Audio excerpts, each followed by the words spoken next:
איזה בחור שבארצות הברית היה צעיר, הוא פעם ראשונה עבר דירה, הוא רצה לבנות סוכה, הוא ואשתו. והוא לא ידע איך לבנות סוכה, הוא לא ידע מה עושים, איך עושים, מה ההלכות. הוא שאל את חבר שלו, אומר לו, תגיד מה, התחלת לבנות סוכה? מתבייש להגיד לו, אני לא יודע כלום. הוא התחזק, הוא בדיוק התחזק. לא התחלתי, אני הולך לקנות היום את כל החומרים. הוא אומר לו, אני יכול לבוא איתך? אין לי איך... הוא אומר, כן, יש לי טנדר גדול, נעמיס הכל. הלכו לחנות, הוא ידע בערך, הוא קנה קצת קרשים, קנה דברים. חבר שלו קנה סוכה, משהו מיוחד. כל מה שהוא הביא, הוא הביא פי 4.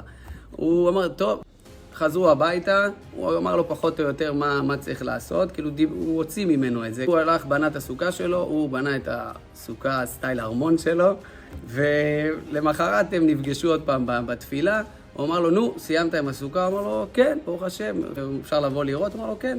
בהתחלה הלכו לסוכה של הבחור שהשקיע, הוא אומר, זה רק היה חסר שם מזגן, וזה היה כמו בית מלון. ואחרי זה הלכו לסוכה שלו, הוא אומר, זה היה נראה כמו קרטון שמעכו אותו, שהיא בקושי עומדת עם עצמה, אבל היא עמדה בהלכות, היה לה את הדפנות, היה את הסכך, היה הכל, והיא עמדה בכל ההלכות שצריך. אז באמת הוא שמח, וזהו, אחרי זה יומיים בערך שהיו בסוכות, זה היה בטורונטו, הייתה איזו סופה. למחרת, אחרי הסופה, הגיעו לבית כנסת, הוא אומר לו, אתה לא מבין, כל הסוכה השקעתי, עשיתי, כל הסוכה התפרקה, לא נשאר כלום. הוא אומר לו, טוב, בטח גם הסוכה, הוא לא תגיד לו, הקרטון שלך, הסוכה שעשית, בטח אחרי זה, הוא אומר לו, לא, האמת שהסוכה שלי עוד עומדת. הוא אומר לו, איך עומדת? איזה רוחות היו, אני התפרק לי כל הסוכה. הוא אומר, אפשר לבוא לראות? הוא לא האמין לו. הוא אומר לו, כן, בטח. בקיצור, הלכו, הסתכלו, הוא באמת רואה כל הסוכה עומדת, ואז מה הוא מסתכל? הוא רואה, בגלל שהסוכה הייתה כזאת דרדלה, הוא לקח מסמר אחד, חבל, ודפק את המסמר וחיבר אותו לבית.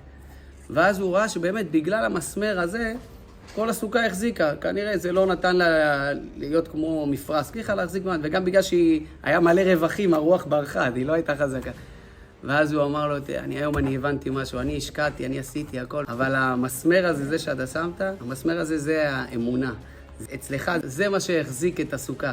כי אתה בנית אותה מאמונה שלמה ועשית, אמנם אולי לא השקעת כמוני, לא עשית את כל הדברים, אבל אתה עשית את הסוכה הזאת באמונה שלמה, עשית אותה מהלב, אז המסמר הזה זה האמונה, זה מה שהחזיק לך את הסוכה.